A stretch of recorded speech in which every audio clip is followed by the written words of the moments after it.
Greater Tripuraland का demand कर रहे हैं, उसको आप कैसे देखते हैं? आप लोग जो लोग डिमांड कर रहे हैं उसको पूछो पहले ग्रेटर त्रिपुरालैंड कैसा है और क्यों चाहिए। लेकिन मेरा हिसाब से मेरा ग्रेटर त्रिपुरालैंड को नहीं चाहती है, नहीं चाहती मतलब मुझे मेरा डिमांड ग्रेटर त्रिपुरालैंड नहीं है।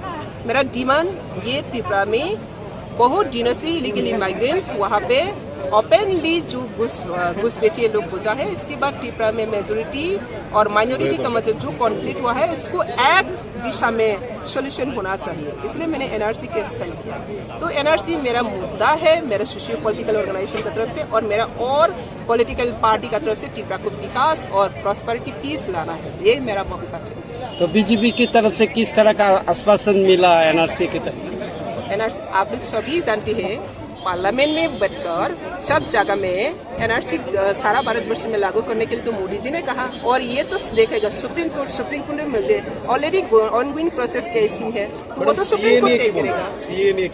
सीए मुझे ऑपोज करता है, लेकिन अभी तो मैंने बीजेपी में ज्वाइन किया तो वहाँ पे सीए का साथ मैंने कैसे किस तरह इसको क्या है योजना बनाना चाहिए मैं उनको देख कर ही बीजेपी का जो विजन है मिशन है इसको देखकर ही मैंने जो करना है करेगा।